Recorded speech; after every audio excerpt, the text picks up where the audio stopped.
아브라함 헷셀이라는 사람이 예언자들이라는 책을 한 권 썼습니다. 이 사람은 유대인이기 때문에 예수를 믿지 않는 사람입니다. 그럼에도 불구하고 구약 성경에 나와 있는 예언자들을 깊이 있게 연구해서 이 책을 만들게 된 것입니다. 이 책을 보면 인간의 책임도 얘기를 하지만은 더더구나 하나님의 은혜를 강조하고 있는 부분을 엿볼 수가 있습니다. 인간이 살면서 이런저런 책임도 있지만은 그럼에도 불구하고 하나님의 은혜가 크다 하는 부분을 말해주고 있다는 것입니다.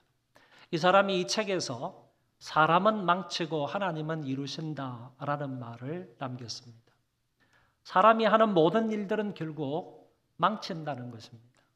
죄를 범하고 하나님을 배반하고 망가뜨리고 이런 역할을 하는 사람이 인간이고, 그 대신에 하나님께서는 그 모든 것을 싸매으시고 그리고 회복시키시고 고치시고 세우시는 분이시다. 이런 의도로 이 헷셀이라는 사람은 사람은 망치고 하나님은 이루신다라는 말을 남겼습니다. 어쩌면 이것이 호세아서의 주제가 아닐까 이렇게 생각이 됩니다. 호세아서의 말씀에 보면 음란한 여인 고멜이라는 사람이 나옵니다. 이 여인은 자기의 남편인 선지자의 엄청난 사랑을 받음에도 불구하고 집을 뛰쳐 나갔습니다. 그리고 다른 남자와 함께 살림을 차려서 살게 됩니다. 하나님의 명령을 따라서 이 선지자는 다시 그 부인의 집에 가가지고 돈을 주고 그 부인을 다시 사서 데리고 옵니다. 이런 모습이 호세아서 앞부분에 기록되어 나타나는데, 이 말씀을 근거로 해서 보면 선지자의 실제적인 삶을 통하여서 반역하는 이스라엘에 대한 하나님의 열렬한 사랑을 우리에게 보여주고 있다, 그런 얘기입니다. 이스라엘은 계속해서 하나님을 반역함에도 불구하고 하나님은 끝까지 그들을 사랑하시고 다시 회복시켜 주신다 하는 말씀이 호세아서에 나타나고 있습니다. 그러므로 오늘 말씀에서도 인간이 하는 일, 망치는 일이죠. 인간이 하는 일과 하나님께서 하시는 일, 이루시고 세우는 그 일을 대비해서 말씀하고 있는 본문임을 알게 됩니다. 우리의 죄악에도 불구하고 하나님의 무궁하신 긍휼과 사랑을 본문을 통해서 충분히 발견할 수 있습니다. 그럼 우선 하나님의 과거의 역사에 대하여서 한 구절 말씀을 통하여 살펴보도록 하겠습니다. 이스라엘이 어렸을 때에 내가 사랑하여 내 아들을 애굽에서 불러내었다 하는 말씀입니다. 성경에 보면 하나님은 이스라엘을 장자다 이렇게 부르기도 하시고 내 아들이다 이렇게도 부르시는 부분들이 많이 나타납니다. 그런데 오늘 여기에서는 하나님이 내 아들을 애굽에서 불렀다 그랬는데, 애굽에서 내 아들을 부르실 때에는 그 아들이 어렸을 때이다 이렇게 말씀을 하셨습니다. 이때 어리다 하는 이 말은 몇 가지 뜻을 가지고 있는데, 스스로의 힘으로는 무엇을 이루어낼 수 없는 상태를 말하고 뿐만 아니라 하나님을 기쁘시게 할 만한 그 어떤 것도 없다 하는 것을 의미하고, 뿐만 아니라 다른 나라보다 별 볼품 없는 작은 민족이고 나라이다 이런 뜻으로 어리다라는 말을 사용을 했습니다. 그럼에도 불구하고 하나님은 이들을 아들로 삼아서 애굽에서 건져 주셨다라고 말씀하고 있습니다. 이것은 바로 하나님의 사랑하심과 조상에게 하신 언약을 이루기 위함이었다라고 볼 수가 있겠습니다. 이렇게 불러내셔서 자기 백성으로 삼으셨기 때문에 마땅히 그 부름을 받고 하나님의 백성된 사람들은 늘 하나님의 말씀에 순종하면서 살아야 하는 것이 마땅한 것입니다. 하나님의 은혜 가운데에서 부름을 받고 하나님의 자녀가 되었다면 마땅히 그들은 하나님 아버지의 말씀을 따라서 살아가는 것이 당연하지 않느냐라는 것입니다. 그러나 이스라엘은 하나님의 말씀에 순종하지 않았고 우상 숭배를 비롯하여 각종 죄악을 행하였습니다. 하나님은 당신의 종들을 수없이 보내어서 나에게로 돌아오라, 우상 숭배를 금하고 나에게 돌아오라, 회개하고 돌아오라 이렇게 말씀을 하셨는데도 불구하고 이스라엘 백성들은 엉뚱하게 반응을 합니다. 선지자들이 그를 부를수록 그들은 점점 멀리하고 바알들에게 제사하며 아로새긴 우상 앞에서 분향하였더라. 하나님이 부르면 부를수록 이스라엘 백성들은 멀리 떠나가게 된 것입니다. 그리고 하나님을 섬긴 것이 아니라 각종 우상 숭배에 빠지게 되었던 것입니다. 마치 청개구리 같은 이스라엘 백성들임을 본문을 통해서 잘 보여주고 있습니다. 그래도 하나님은 계속해서 그들을 안아주십니다. 그러나 내가 에브라임에게 걸음을 가르치고 내 팔로 안았음에도 내가 그들을 고치는 줄을 그들은 알지 못하였노라. 하나님께서 그들에게 걸음걸이를 가르쳤다고 했습니다. 걸음걸이를 가르치면서 뿐만 아니라 그들을 품에 안아주시면서 그들을 인도하셨다. 그럼에도 불구하고 하나님이 그들을 고치는 줄을 그들은 알지 못하였다고 말씀을 하셨습니다. 신명기의 말씀에 보더라도 광야에서도 너희가 당하였거니와 사람이 자기의 아들을 안는 것 같이 어린아이를 자기 품에 안는 것 같이 부모가 아이들을 자기 품에 안는 것 같이 너희를 안으사 이곳까지 이르게 하셨느니라 하나 이 일에 너희가 너희 하나님 여호와를 믿지 아니하였도다. 부모가 자기 자식을 품에 안아서 간 것처럼 하나님 여호와께서 이스라엘 백성들을 광야를 통과하는데 그 백성들을 안고 가셨음에도 불구하고 그 이스라엘 백성들은 하나님을 믿지 않았다 하는 사실을 여기에서 말씀해 주고 있습니다. 4절에 가서 보면 계속되는 하나님의 사랑을 엿볼 수가 있습니다. 다 같이 한번 읽어볼까요? 내가 사람의 줄, 곧 사랑의 줄로 그들을 이끌었고 그들에게 대하여 그 목에서 멍에를 벗기는 자같이 되었으며 그들 앞에 먹을 것을 두었노라. 여러분, 하나님께서 이스라엘 백성들을 이끄는데 마치 짐승을 이끌듯 이끌지 않았다고 합니다. 그들에게 사람을 이끌들요 사람의 줄로 곧 사랑의 줄로 그들을 이끌어 주셨다라고 말씀을 하십니다.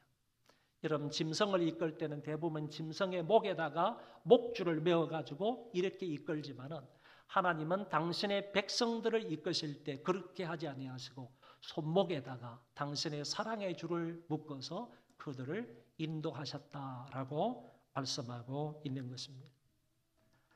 하나님 아버지께서 예수에게로 사람을 인도해 주시지 않으시면, 이끌지 않으시면요, 예수님 앞에 올 자가 한 사람도 없다고 예수님께서 이렇게 말씀을 하셨습니다. 나를 보내신 아버지께서 이끌지 아니하면 아무도 내게 올 수 없으되 오는 그를 내가 마지막 날에 다시 살리리라. 하나님께서 이끌어 주시지 아니하시면 주님에게 올 자가 한 사람도 없다는 거예요. 그런데 하나님께서 이끌어 주셔서 온 그 사람은 예수님께서 끝까지 심판 때까지 그 사람을 책임져 주신다 하는 말씀을 여기에서 하셨다는 얘기입니다. 그리고 더 나아가서 예수님 하나님께서 그들의 멍에를 벗기시고 저희 앞에 먹을 것을 두셨다라고 말씀을 하십니다. 그들의 여러 가지 얽어매여 있는 그런 멍에들을 다 하나님이 벗겨주시고 뿐만 아니라 그들이 먹고 살 수 있도록 그들의 앞길에 하나님이 양식을 예비해 주셨다, 그런 얘기입니다. 이 4절의 말씀을 세번역 성경이라는 곳에는 이렇게 번역을 하고 있습니다. 4절 한 구절의 말씀을 인정의 줄과 사랑의 끈으로 둘러 엎고서 가슴을 풀어헤쳐 젖을 먹였다, 이런 말로 다른 성경에서는 번역하고 있는 것을 엿볼 수가 있습니다. 이만큼 사랑하시고 이끌어 주셨으며 그 사랑의 품으로 이스라엘 백성들은 돌아와야 되는 것 아닙니까? 하나님께서 이렇게 그 백성들을 사랑하고 또 사랑하고 사랑해서 안아주시고 이끌어주시고 그러셨다면 그 백성들은 마땅히 하나님의 그 사랑의 품으로 돌아와야 되는 게 마땅한 것 아니냐, 그런 얘기입니다. 그런데 이스라엘은 돌아오기는커녕 점점 더 멀리 가려고 계책을 마련해서 그것대로 한다는 얘기입니다. 그런마도 싫다는 겁니다. 품에 안아주시는 것도 싫다는 겁니다. 음식을 먹여주는 것도 싫다는 거예요. 사랑해 주려 당겨주는 것도 싫다는 겁니다. 자기들 마음대로 하겠다는 거예요. 자기들 속에는 옳은 대로 하겠다는 겁니다. 하나님이 우리의 삶에 개입하는 것은 싫습니다. 그것이 어떠한 것이든지 간에 그거 싫습니다. 하나님 예배하는 거 싫습니다. 하나님 따라가는 거 싫습니다. 말씀에 순종하는 거 싫습니다. 우리를 그냥 그대로 내버려 두세요. 내 마음대로 살겠습니다. 우리 마음대로 살겠습니다. 그런 마음으로 이스라엘 백성들이 행동을 했다, 그런 얘기입니다. 그러면서 우리는 애굽을 의지하겠습니다. 그리고 아수르를 우리의 왕으로 섬기겠습니다. 이렇게 얘기들을 한다니까요. 하나님은 하나님 당신 편으로 오라 이거죠. 내가 이처럼 너희들을 사랑했으므로 너희들은 나에게 돌아오라. 우상 숭배를 저버리고 그 모든 것을 끊어버리고 포기하고 하나님에게로 돌아오라. 그렇게도 연거푸 반복해서 강조해서 말씀을 하시는데도 불구하고 그 백성들은 돌아오지 않으면서 오히려 우리는 강국인 애굽을 의지하겠다. 더 나아가서 아수르를 의지하겠다. 하나님 의지하는 것은 싫고 하나님 믿고 따르는 것은 싫고 하나님이 말씀해 주시는 것을 순종하기는 싫고 그 하나님을 멀리 떠나서 우리는 실제적으로 이 세상의 주권과 패권을 가지고 있는 애굽과 아수르를 의지하여 살겠다. 하나님 당신을 의지하지 않겠다 하는 의도로 이들이 말씀하고 있었다, 그런 얘기입니다. 결국에 하나님의 부르심을 외면하고 돌아오기를 싫어하는 그들의 모습을 단적으로 보여주고 있는 것입니다. 하나님이 그 결과로요, 칼을 저희의 성읍을 치고 칼로 저희의 성읍을 치고 먼빗장을 깨뜨릴 것이다. 하나님이 저희들을 심판하실 것이다 라고 말씀을 하셨습니다. 그럼에도 불구하고 이들이 하나님께로 돌아오기는커녕 계속해서 결심해서 하나님을 멀리 떠나기로 얘기를 한다는 것입니다. 여러분 7절의 말씀을 보면 정말 하나님의 마음이 어떠한지, 계속해서 범죄하여 하나님을 떠나가고 있는, 멀리 도망가고 있는 그 백성들을 바라보시는 하나님의 마음이 어떠한지를 이 7절, 이 구절을 통해서 잘 보여주고 있는 겁니다. 내 백성이 결심하고 내게서 물러갔다. 여러분 얼마나 기가 찬 말인지요. 이 말이 이런 말입니다. 북이스라엘 백성들이 하나님을 배반하는 일에 적극 거기에 치우쳤다. 그리고 그 일에 전적으로 매어달렸다, 이런 얘기. 여러분 이게 무슨 말씀인가요? 하나님 아버지께서는 저희들을 어쨌든 돌이키기 위해서 지속적으로 사랑하는 거예요. 배반하고 멀리 떠나가는데도 불구하고 하나님은 지속적으로 그들을 끌어안으시는 거예요. 그리고 사랑의 줄을 매어가지고 그들을 인도하시기를 원하시는 거예요. 그럼에도 불구하고 이 사람들은요, 하나님을 배반하고 배신하는 일에 적극적으로 그들의 마음이 치우친 거예요. 그 일에 전적으로 매어달려서 애쓰고 노력하고 있다는 얘기입니다. 하나님 앞으로 돌아오는데 애를 써야 되는 것 아닙니까? 하나님을 향하여서 나아가는데 힘을 쓰고 이렇게 적극적으로 매달려야 하는 것 아닙니까? 그런데 그 반대로 행하고 있다는 얘기입니다.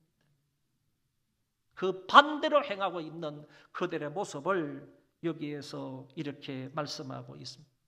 이스라엘 백성들은 하나님 없이도 살아갈 수 있는 그런 계획들을 스스로 세우고 있는 것입니다. 이런 이스라엘 백성들을 보고 하나님이 어떻게 하시겠다고 하셨습니까? 보통 이런 하나님이라면, 보통 신이라면요, 생각해 볼 때 내가 저들을 이렇게 사랑하는데도 불구하고 저들이 나를 멀리 떠나? 계획적으로 멀리 떠나? 나를 저버리고 배신을 해? 그러면 내가 저희들을 진멸하겠다. 내가 저희들을 버리겠다. 이제는 더 이상 사랑하지 않고 포기하겠다. 이러지 않겠습니까? 그런데 하나님은 그렇게 하시지를 않는다는 것입니다. 그렇게 하시지 않겠다고 오늘 본문에서 말씀을 하셨습니다. 같이 한번 읽어봅시다. 에브라임이여 내가 어찌 너를 놓겠느냐? 이스라엘이여 내가 어찌 너를 버리겠느냐? 내가 어찌 너를 아더미같이 놓겠느냐? 내가 어찌 너를 스보임같이 두겠느냐? 내 마음이 내 속에서 돌이키어 나의 긍휼이 온전히 불붙듯 하도다. 내가 나의 맹렬한 진노를 나타내지 아니하며 내가 다시는 에브라임을 멸하지 아니하리니 이는 내가 하나님이요 사람이 아님이라. 내 가운데 있는 거룩한 이니 진노함으로 내게 임하지 아니하리라. 할렐루야. 하나님께서는요, 내가 어떻게 너를 놓겠느냐? 내가 어찌 너를 버리겠느냐?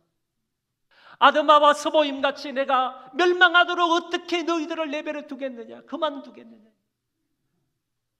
그러시면서 하나님께서는 내가 너희들을 절대로 포기하거나 버리지 않고 너희들을 긍휼히 여기며 사랑하며 회복시켜 주시겠다라고 말씀을 하시는 것입니다. 특히 여기에 아드마와 스보임 이 도시는요, 소돔과 고모라성 옆에 있는 도시예요. 소돔과 고모라성이 불로 인하여서, 유황불로 인하여서 심판을 받았을 때 아드마와 스보임도 같이 멸망을 받은 도시가 이 도시란 말이에요. 그 지역에 사는 사람들이. 그런데 오늘 하나님께서 말씀하시기를 내가 어떻게 너희들을 아드마와 스보임같이 내버려 두겠느냐? 불로서 멸망하도록 내가 내버려 두겠느냐? 너희들이 범죄하고 나를 배신해서 멀리 떠난다 할지라도 나는 도저히 너희들을 그냥 내버려 둘 수 없다. 이 상태에서 멸망받도록 나는 너희들을 그냥 둘 수가 없다. 나는 어찌 내가 너희들을 버리겠느냐? 너희들을 그만두겠느냐? 두겠느냐? 놓겠느냐? 이런 말씀을 하나님이 반복적으로 하시는 것을 볼 수가 있습니다. 이거는요, 하나님의 불붙는 사랑 때문에 그렇습니다. 하나님의 불붙는 긍휼하심 때문에 그렇다는 겁니다. 하나님의 마음이 이렇게 불붙는 사랑이 있었기 때문에, 그 불붙는 그런 긍휼이 있었기 때문에 하나님께서 저들을 멸망하지 않겠다, 불쌍히 여기겠다고 말씀을 하셨습니다. 요셉이 자기의 동생 베냐민을 만났을 때요, 마음이 타는 듯하여서 물러가서 방에 들어가지고 울면서 통곡했던 것을 우리는 기억하지 않습니까?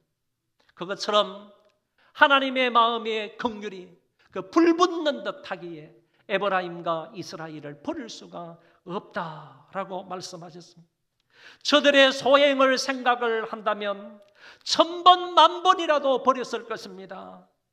그런데 하나님의 긍휼의 그 무궁함 때문에 저들을 버리고 저희들을 포기하지 않겠다고 하신 것입니다.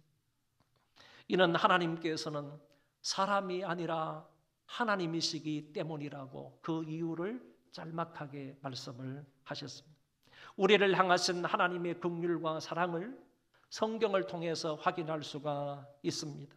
이런 성경에 보니까 에브라임은 나의 사랑하는 아들, 기뻐하는 자식이 아니냐, 이스라엘은 나의 사랑하는 아들이고 기뻐하는 자식이다, 이렇게 말씀하시면서 보십시오. 그를 책망하여 말할 때마다 깊이 생각하노라. 하나님 편에서 볼 때 이스라엘 백성들에게 책망할 거리가 얼마나 많이 있겠어요? 수없이 많을 겁니다. 저들의 말 한마디 한마디, 행동 하나하나를 따져보면 하나님 편에서 그들을 얼마나 많은 말로 책망하실 수가 있겠습니까? 그런데 하나님이 그들을 책망하실 때마다요, 깊이 생각하신다. 깊이 생각을 하셨다가 그 백성들의 잘못을 책망하시겠다, 이렇게 말씀하시고, 그러므로 그를 위하여 내 창자가 들끓으니, 하나님의 그 창자가 들끓는다고 그랬습니다. 하나님의 그 긍휼이, 하나님의 불붙는 사랑이 들끓는, 내가 반드시 그를 불쌍히 여기리라.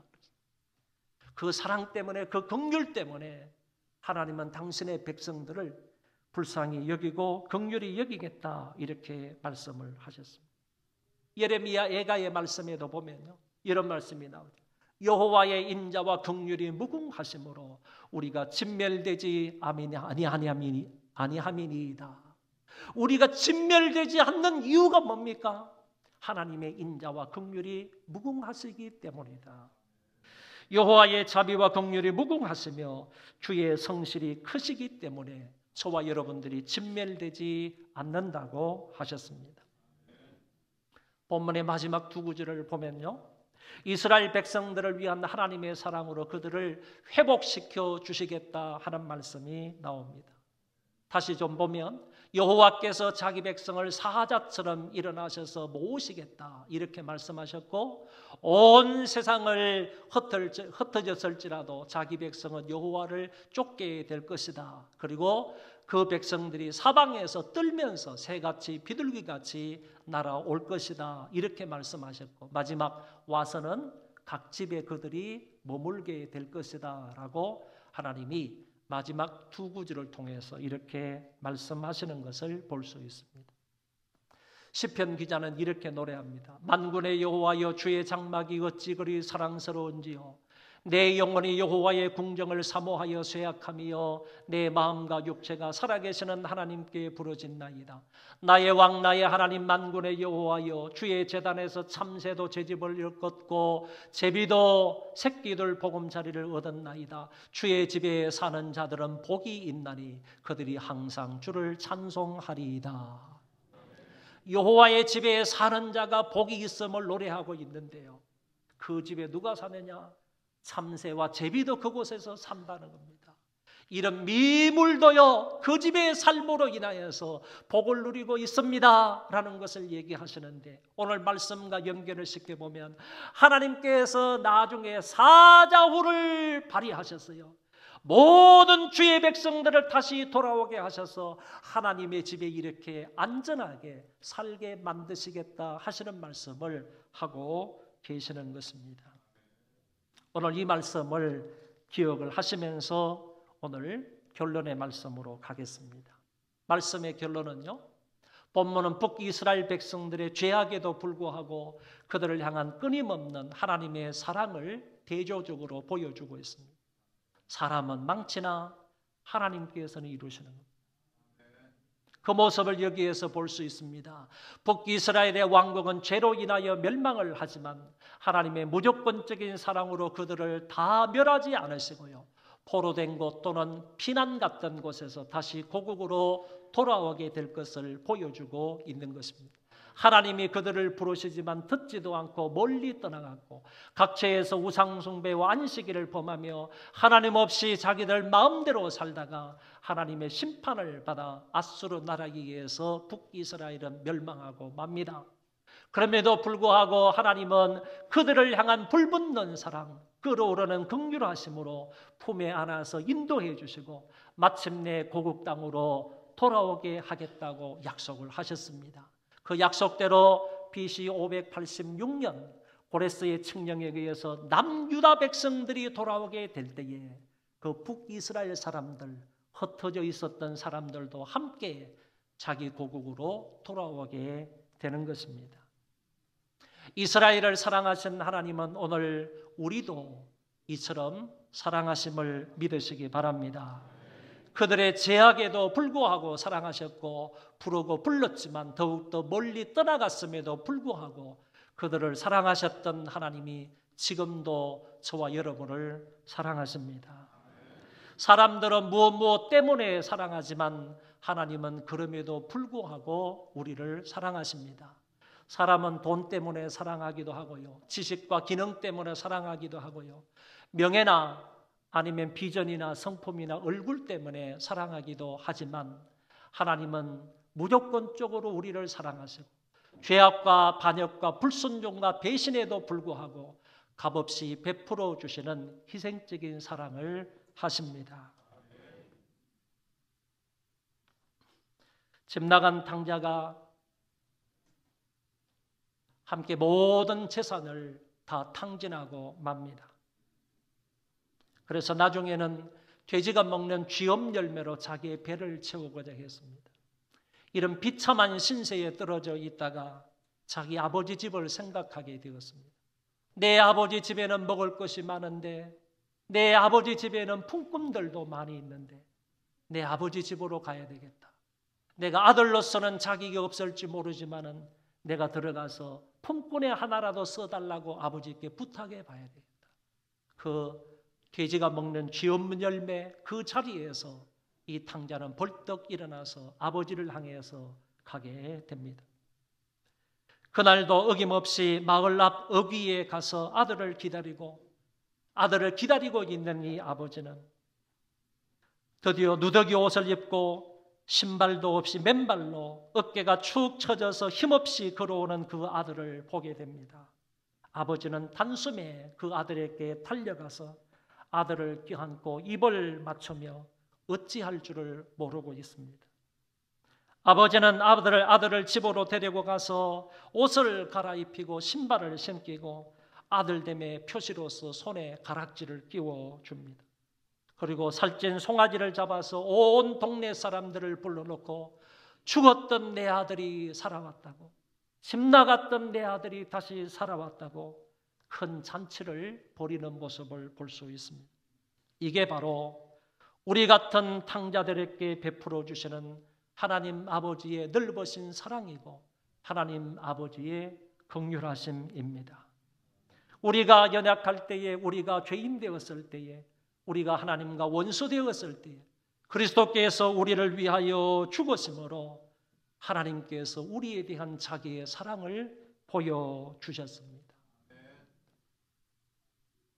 어느 나이 많은 한 어머니가요, 빗나간 자식 때문에 평생토록요 눈물과 고통 속에서 지나게 되었습니다. 그 자식이 노름판에 가서 자기 부모의 재산까지 모두 다 홀랑 다 날려버렸습니다. 그리고 폭력 전과도 있었습니다. 이혼을 하고 나서 혼자 살게 되었는데 지금은 술에 찌들어서요 정말 허랑방탕하게 살아가는 그런 자식이었습니다. 노모는 그래도 이 아들이 자기 아들이라고 자기 집에 있으면서 파지를 주어서 그 돈으로 아들과 함께 겨우겨우 생활하고 있었습니다. 하루는 이웃집 할머니가 지나가다가 이렇게 말합니다. 이제 그런 자식 잊어버리지? 그러다가 당신이 병나서 일찍 죽겠어. 그런 자식 없는 셈 쳐. 자식이 무슨 소용이 있어? 그만 잊어버리게. 이렇게 얘기를 했습니다. 그 노모가 잠깐 실험에 잠기다가 이렇게 말합니다. 나도 자식을 잊어버리고 싶어. 나도 망나니 같은 이 폐인 잊어버리고 싶어. 그런데 그 자식이 자네 자식이었다면 나도 벌써 잊어버렸을 거야. 그런데 내 뱃속에서 난 내 자식이잖아. 내 뱃속에서 난 내 자식인데 내가 어떻게 잊을 수 있냐? 그렇게 말을 했다고 합니다. 하나님은 저와 여러분을 사랑하시는데 이처럼 사랑하십니다.